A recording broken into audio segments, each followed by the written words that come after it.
Upcoming episode హాస్పిటల్లో ఆద్య condition చాలా సీరియస్గా ఉంటుంది. డాక్టర్స్ ఏమో ట్రీట్మెంట్ చేస్తూ ఉంటారు. అది చూసి శ్రీను ఏడుస్తూ ఉంటాడు. ఆద్యకి ఎందుకు ఇలా అయిందని చెప్పి ఇక జానకితో, అత్తయ్య ఆద్యకి ఎందుకు ఇలా జరిగింది అత్తయ్య, ఆద్యకి ఏమైనా అయితే నేను బ్రతకను, నేను ప్రాణాలతో ఉండను, నేను చచ్చిపోతా అని చెప్పి శ్రీను ఎమోషనల్ అవుతూ ఉంటా. జానకి ఏమో సినయ్య జానకి ఆద్యకి ఏమి కాదు, నువ్వు కంగారు పట్టకు, ఆయన మాకు ధైర్యం చెప్పాల్సిన నువ్వు ఇలా ఏడిస్తే ఆద్యకి ఏం కాదు, ఆ దేవుడి మీద నమ్మకం ఉంచు అని చెప్పి అంటూ ఉంటుంది. ఇక జానకి ఆద్యని చూస్తూ ఎందుకు దేవుడా మా కుటుంబానికి లేదు, ఇటు చూస్తే ఆద్య పరిస్థితి ఎలా ఉంది అని మనసులోనే బాధపడుతూ ఉంటుంది. ఇక శ్రీనుతో రామలక్ష్మి ఏమైందో ఎక్కడికి వెళ్ళిందో నేను ఆయనకి ఫోన్ చేసి కనుక్కుంటాను, రామతో మాట్లాడి ఆద్య గురించి కూడా చెప్తాను అని చెప్పి జానకి అంటుంది. ఇక నెక్స్ట్ సీన్లో ప్రభాస్ వాళ్ళు ప్రశాంత్ దగ్గరికి వెళ్ళి శౌర్యని రామలక్ష్మి కొట్టిందని చెప్పగానే ప్రశాంత్ షాక్ అవుతాడు. ఏంటి, శౌర్యని రామలక్ష్మి కొట్టిందా అంటే రామలక్ష్మికి శౌర్య మీద ప్రేమ పోయినట్టే కదా అని చెప్పి అనేసరికి, ప్రేమ పోకుంటే చంప మీద ఎందుకు కొడుతుంది, ప్రేమ పోయింది కాబట్టే కొట్టింది, ఇక ప్రేమ లేదు గేమ లేదు, రామలక్ష్మి నీ సొంతమే అని చెప్పి వాళ్ళు అంటూ ఉంటే, రామలక్ష్మి ఎక్కడ నాకు సొంతం కాదు, ఆ శౌర్యాన్ని ప్రేమించి తన ఎక్కడ తనతో వెళ్ళిపోతుందని భయంతో రామలక్ష్మితో తప్పు చేయడానికి కూడా సిద్ధపడ్డాను, అది జరగలేదు అని చెప్పి నేను బాధపడుతూ ఉంటే ఇప్పుడు శౌర్యాన్ని కొట్టిందంటున్నారు అంటే శౌర్య మీద పూర్తిగా ప్రేమ పోయినట్టే, నేను అనుకున్న పని జరగలేదని చెప్పి బాధపడినప్పటికీ నాకు మంచి జరిగింది, ఇక రామలక్ష్మి నా సొంతం అవుతుంది అని శౌర్య హ్యాపీ ఫీల్ అవుతూ ఉంటాడు. ఏదేమైతే నువ్వు అనుకున్నది జరిగిందిరా, మేము హ్యాపీ అని చెప్పి ప్రభాస్ వాళ్ళు అంటారు.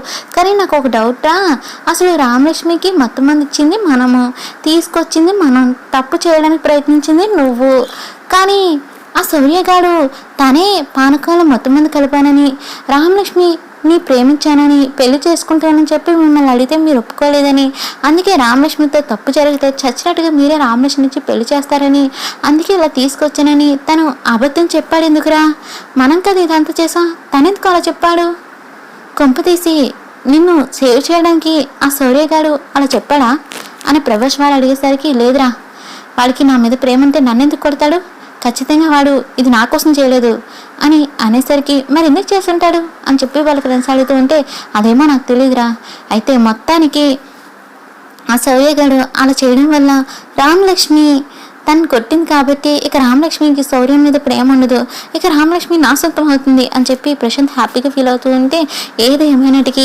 మొత్తానికి మనం అనుకున్న ప్లాన్ ఫలించకపోయినా సరే నీకు మంచి జరిగింది, ఇక రామలక్ష్మి నీ సొంతం అవుతుంది, హ్యాపీగా ఉండు అని వాళ్ళందరూ మాట్లాడుకుంటూ ఉంటారు.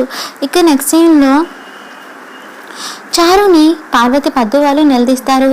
అసలు ఆ నాటకంలో నువ్వెందుకు నన్ను పవర్ ఆఫ్ చేయమని చెప్పో చారు అని పద్దు అడిగేసరికి, ప్రతిదానికి కారణం ఉంటుందని చెప్పి చారు అడిగేసరికి, అన్నీ మాకు తెలిసేలా చేస్తా కదా, ఇదేందుకు చెప్పకుండా దాస్తున్నా చెప్పు అని చెప్పి పార్వతి అడగడంతో ఇక చారు ఏం చెప్తుందంటే, శ్రీను బాని ప్రేమించాను, పెళ్లి చేసుకోవడానికి ఎంతో కష్టపడ్డాను, కానీ ఆ ఆద్య శ్రీనుని నాకు దగ్గరికి రాకుండా చేస్తుంది, ఎన్నోసార్లు ఆ ఆద్యని అడ్డు తొలగించడానికి ట్రై చేశాను అని చారు అంటూ ఉంటే, ఇవన్నీ మాకు తెలుసు, కాకపోతే సిచ్యువేషన్ కుదరక సమయం కోసం వెయిట్ చేస్తూ ఉన్నా అని చెప్పి పార్వతి అనేసరికి, మీరు చాయిస్ కోసం వెయిట్ చేస్తున్నారు, నేను చాయిస్ని క్రియేట్ చేసుకున్నాను అని చారు అనేసరికి, అసలు నువ్వేం మాట్లాడుతున్నావు, దీనికి పవర్ ఆపమండానికి సంబంధం ఏంటి అని పద్దు వాళ్ళు అనేసరికి, సంబంధం ఉంది, అసలు ఆ అజయ్ని ఎలా అడ్డు తొలగించుకోవాలా అని చెప్పి ఆలోచిస్తున్న సమయంలో మీరు పవర్ ఆఫ్ చేయడానికి వెళ్ళారు, నాటకంలో ఆద్య మంటల్లో నిల్చున్నట్టుగా యాక్ట్ చేస్తున్న సమయంలో నేను నెమ్మదిగా ఎవరు చూడకుండా వెళ్ళి ఆద్యని మంటలోకి నెట్టేశాను, చస్తుంది అని అనుకున్నాను, కానీ కష్టలు మిస్ అయిపోయింది, కొద్దిగా కానీ మంటలో పడుంటే ఈ పాడి దాని పేరు నాకు వదిలేసేది అని చెప్పి చారు ఫీల్ అవుతూ ఉంటే, ఇక పార్వతి అండ్ పద్దు వాళ్ళు షాక్ అవుతారు. అంటే ఆద్యం నువ్వేనా మంటల్లో నట్టేశావు, ఈ విషయం మా అన్నకి తెలిస్తే ఇంకేమైందా, నన్ను ఇక్కడే సమాధి చేసేస్తాడు అంటూ ఇక చారుని పద్మ ఒక్కటి పీకుతుంది. అసలు మరి ఇంత రాక్షసంగా ఎలా తయారయ్యేవే, ఏదో మాటకి మాట ఎదురు చెప్తూ ఉంటే చిన్నపిల్లవి తెలియక అలా చెప్తున్నాలే అనుకున్నాను, కానీ మనసులో ప్రాణాలు తీసే అంత రాక్షసంగా బిహేవ్ చేస్తావని అనుకోలేదు, మరి ఇంత రాక్షసంగా క్రూరంగా అసలు ఒక మనిషి ప్రాణం తీయాలని నీకు ఎలా అనిపించింది అని పద్దు అడుగుతూ ఉంటే పార్వతి ఏమో ఆవించారు, నీకు ఎందుకు అలా చేయాలనిపించింది, అసలు ఇలాంటి బుద్ధి ఎందుకు పుట్టింది, ఈ విషయం కనుక కనీసం ఆద్య ప్రాణాలతో బ్రతుకుంది కాబట్టి సరిపోయింది, తనకేమైనా అయితే పాడి పోలీసులు వచ్చి నేను అరెస్ట్ చేసి జైలు పెట్టేవారు కదా అని పార్వతి అనేసరికి మీరు ఇలా ఎప్పుడేం జరుగుతుందా అని చెప్పి భయపడుతూ ఉంటారు. కానీ అలా క్షణక్షణం భయపడుతూ బ్రతకడం నాకు ఇష్టం లేదు, అందుకే ఆ అజయ్ని ఏది ఏమైతేనే నాకు అడ్డు లేకుండా చేసేదా అనుకున్నాను, అందుకే అలా చేశాను. ఆయన నేను అనుకుని జరగడానికి ఎవరైనా అడ్డుపడితే ఎవరినైనా ఎవరైనా చేస్తాను, మా అమ్మ నాన్న నా ఇష్టానికి అడ్డు వస్తే వాళ్ళని కూడా ఇంతే చేస్తాను అంటూ చారు క్రూరంగా బిహేవ్ చేసి అక్కడి నుంచి వెళ్ళిపోయేసరికి పార్వతి పద్దు వాళ్ళు షాక్ అవుతారు. ఇది ఇప్పుడు వాళ్ళ అమ్మ నాన్న కూడా చంపేస్తాను అంటుందంటే రేపు ఎప్పుడైనా తనకి ఎదురు తిరిగితే మళ్ళీ కూడా చంపేస్తుందేమో అని అంటుంటే పార్వతి కూడా భయపడుతుంది. ఎందుకన్నా మంచిది ఈ చారుతో జాగ్రత్తగా ఉండాలి అని అనుకుంటారు. నెక్స్ట్ సీన్లో ఇక సుందరం ఏమో రామలక్ష్మి ఏమైపోయిందో అని చెప్పి టెన్షన్ పడుతూ ఉంటుంది. అందరూ కూడా రామలక్ష్మి కోసం దగ్గర వాళ్ళు ఎప్పుడు వస్తారని చెప్పి వెయిట్ చేస్తూ ఉంటారు. పెళ్ళిళ్ళకి వచ్చిన పిల్ల ఏమైపోయిందో, ఎక్కడికి వెళ్ళిందో, ఎప్పుడు వస్తుందో ఏం అర్థం కావట్లేదు అని టెన్షన్ పడుతూ ఉంటే ఇక వెంకట్రావు ఏమో బావగారు వెళ్ళారు కదా తీసుకొస్తారు, మీరేం టెన్షన్ పడకండి అత్తయ్య అని అంటూ ఉంటే ఏట్రా నువ్వు ఇక్కడ కూర్చొని చూస్తూ ఉంటావా, వాళ్ళేమో వెతికి తీసుకొని వస్తారా అని అంటూ ఉంటే ఈలోపే రఘురాం వాళ్ళు రామలక్ష్మిని తీసుకొని వస్తారు. ఇక రామలక్ష్మిని చూడగానే రామలక్ష్మి ఏమైపోయి నాటకంలో కనిపించిపోయేసరికి నీకేమైంది ఏంటో అని చెప్పి తగ్గ టెన్షన్ పడిపోయాము అని నువ్వు ఎక్కడికి వెళ్ళావే అంటే సుందరమ్మ నిలదీస్తూ ఉంటే రఘురాం ఏమో అమ్మ రామలక్ష్మి ఎక్కడికి వెళ్ళలేదు, తనకు క్షేమంగా ఉంది, కానీ ఎక్కడికి వెళ్ళినా సరే ఏదో ఒక రీజన్ ఉంటుంది, కొన్నిసార్లు కొన్ని చెప్పొచ్చు కొన్ని చెప్పడానికి వీలుండదు అని చెప్పి రఘురామ్ రామలక్ష్మిని తీసుకొని వెళ్ళబోతూ ఉంటే అది కాదురా అని చెప్పి ఇక నిలదీయడానికి ట్రై చేస్తూ ఉంటే ఇప్పుడేం మాట్లాడించొద్దని చెప్పి రఘురామ్ లోపలికి రామలక్ష్మిని తీసుకొని వెళ్ళిపోతారు. ఇక రామలక్ష్మి అలా మౌనంగా ఉన్న రఘురామ్ ఏమో సమాధానం చెప్పకపోవడం ఇదంతా చూసి ఖచ్చితంగా ఏదో జరిగింది, వీళ్ళేమో చెప్పుకుని రాస్తున్నారని చెప్పి చారు పార్వతి పద్దు వాళ్ళకి డౌట్ వస్తుంది. కానీ అన్నయ్య అడిగితే చెప్పట్లేదు కదా మరి ఏం చేయాలి అని ఆలోచిస్తారు. ఇక పద్దు ఏమో నెమ్మదిగా వాళ్ళ అన్నయ్య దగ్గరికి వెళ్ళి రామలక్ష్మికి ఏం జరిగింది అన్నయ్య, ఎందుకు రామలక్ష్మి ఎక్కడికి వెళ్ళిపోయిందని చెప్పి అడిగేసరికి అంటే లేట్ అయిందని చెప్పి ఇంటికి తిరిగి వస్తే ఇంట్లో వాళ్ళు ఏమంటారని భయంతో తను భయపడింది అంతే, ఇంకేం లేదని చెప్పి రఘురాం కవర్ చేస్తాడు.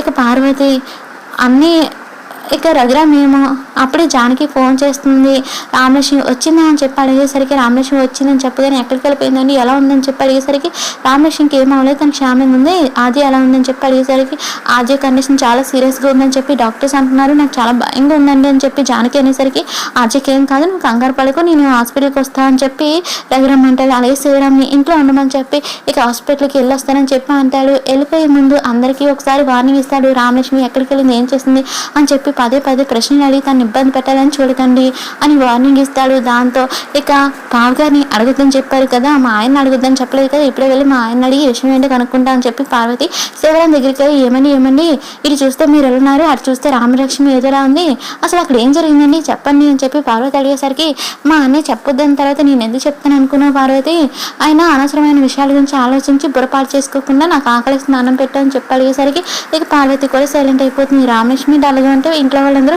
రామలక్ష్మికి ఏమైందా ఆ నిజమేంటి అని చెప్పి ఆలోచిస్తూ ఉంటారు. నెక్స్ట్ సీన్లో జానకి వాళ్ళు శ్రీని వాళ్ళ హాస్పిటల్లో టెన్షన్ పడుతూ ఉంటే అక్కడికి రఘురామ్ వస్తాడు. రఘురామ్ రాగానే ఆజయ్కి ఎలా ఉంది అని చెప్పి అడుగుతూ ఉంటే ఏమో తెలియదు మామయ్య డాక్టర్స్ ట్రీట్మెంట్ చేస్తున్నారు అని చెప్పి అంటారు. అప్పుడే డాక్టర్ బయటికి రావడంతో శ్రీను ఆతృతిగా డాక్టర్ ఆజయ్కి ఏముంది ఏమైంది బాగుంది కదా తనకి ఏం కాదు కదా మాట్లాడొచ్చు కదా అని చెప్పి అంటూ ఉంటే మా ఆజయ్కి ఎలా ఉంది డాక్టర్ అని చెప్పి రఘురామ్ అడగడంతో ఆవిడకి జరిగింది చిన్న ప్రమాదం కాదు, ఆల్మోస్ట్ బాడీలో సగం బాడీ కాలిపోయింది, ఇప్పుడున్న కండిషన్ బట్టి సిచ్యువేషన్ బట్టి ఆవిడని బ్రతికించడం చాలా కష్టం, 50-50 చాయిస్ ఉన్నాయి, అలాగని ప్రమాదం లేదని అయితే మాత్రం చెప్పలేము, మా వంతు ప్రయత్నం మేము చేస్తున్నాము అని చెప్పి డాక్టర్స్ అనడంతో శ్రీను జానకి రఘురామ్ అందరూ కూడా షాక్ అవుతారు. ఇక జానకి ఏంటి ఇప్పుడు డాక్టర్స్ ఆద్య బ్రతకడం కష్టమని అంటున్నారు, అయినా నా ఆద్యకి ఎందుకు ఇన్ని కష్టాలు, చిన్నప్పుడే తల్లి దూరం అయింది, తండ్రి ఏమైపోయాడో తెలీదు, ఇప్పుడేమో ఆద్య బతకదు అంటున్నారు, ఎందుకని ఇన్ని కష్టాలు నా ఆద్యకి ఎందుకు పెట్టాడా దేవుడు అంటూ జానకి ఏడుస్తూ ఉంటుంది. ఇక ఆ రామయ్యని తలుచుకుంటూ నువ్వే ఎలానే సరే ఆర్జని కాపాడాలి, నీ మీదే భారం అంటూ జానకి అంటూ ఉంటే జానకి దగ్గర సర్ది చెప్తూ ఉంటాడు. ఆర్జకి ఏం కాదు, నువ్వు కంగారు పడుకో అని చెప్పి ఇక శ్రీను ఎప్పుడైతే ఆర్జ బ్రతకడం కష్టం అని చెప్పి డాక్టర్స్ అన్నారో వెంటనే గుడికి వెళ్ళి ఎవరికైనా ఏదైనా ప్రాబ్లం వస్తే ఏదైనా కోరుకోవడానికి గుడికి వస్తారు. కానీ నీ సన్నిధిలో ఉన్న ఆర్జకి అలా జరిగింది. అక్కడ ఆర్జ ప్రాణం ఆగితే ఇక్కడ ఈ ఊపిరి ఉన్నా లేకున్నా దానికి అర్థం లేదు, ఆయన ఈ ఊపిరి కూడా ఉండదు. కాబట్టి నా ఆర్జని ఎలానైనా సరే నువ్వే రక్షించు స్వామి అని చెప్పి 2 చేతుల్లో హారతి కర్పూరం వెలిగించుకొని మోకాల మీద గుడి మెట్లు ఎక్కుతూ ఉంటాడు శ్రీను. మరి అప్కమింగ్ ఎపిసోడ్లో ఏం జరగబోతుందని వెయిట్ అండ్ సీ.